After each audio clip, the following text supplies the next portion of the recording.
I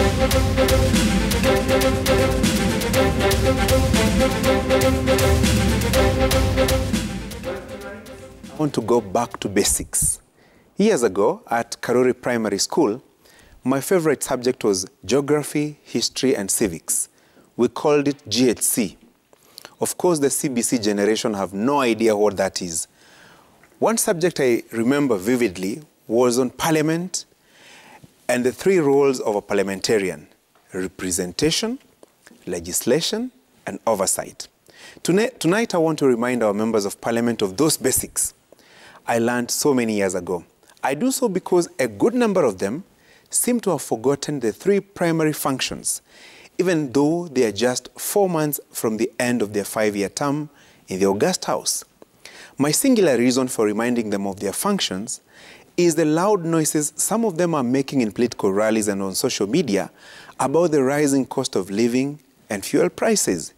They must decide if they want to do their job or join all of us in lamenting on social media.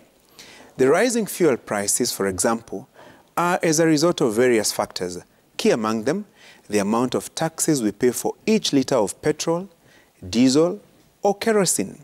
For every litre of petrol purchased at the existing price of 134 shillings, that changes to 144 shillings from midnight today, we pay 58 shillings in taxes. We also pay 46 shillings and 41 shillings in taxes for every litre of diesel and kerosene. And who approves these taxes? Well, you guessed it right, our members of parliament. For every packet of unga, a kilo of sugar, salt, cooking oil, even that matchbox, there are various taxes that are levied. Who passes the bills on taxation every financial year? It's a no-brainer, our members of parliament. So when they join us in lamenting on social media, we can only make three conclusions. Either they don't pay attention to the content of the bills tabled in the House, they don't care, or they are just shedding crocodile tears. And by the way, each of the 349 lawmakers in the National Assembly and 67 senators can bring to the House bills to amend any law on taxation and lessen the burden on Kenyans. Unfortunately, the indisputable fact is that the 12th Parliament has played second fiddle to the executive and has been unable to resist any excesses from the presidency. Simply put, the executive gets what it wants, when it wants, and how it wants, with little or no resistance from Parliament. Drafters of the 2010 Constitution envisaged a situation where Parliament and judiciary would play a key role in checking any executive excesses, even though the three arms of government are independent but interdependent.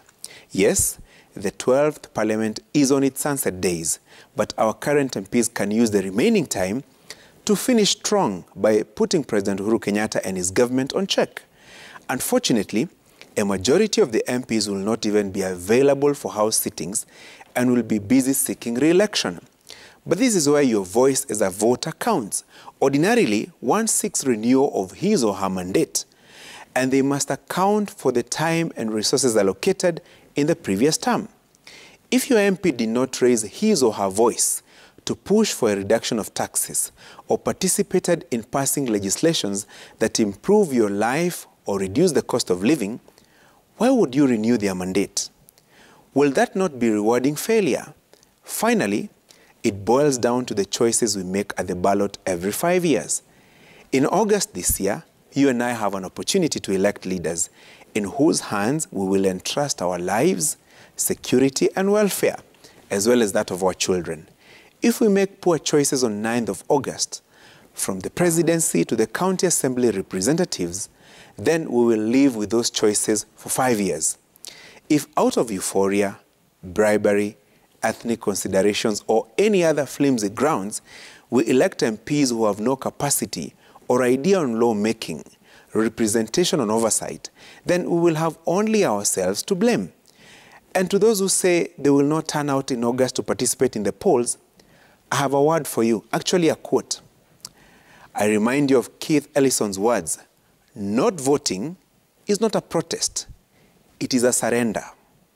That's my punchline.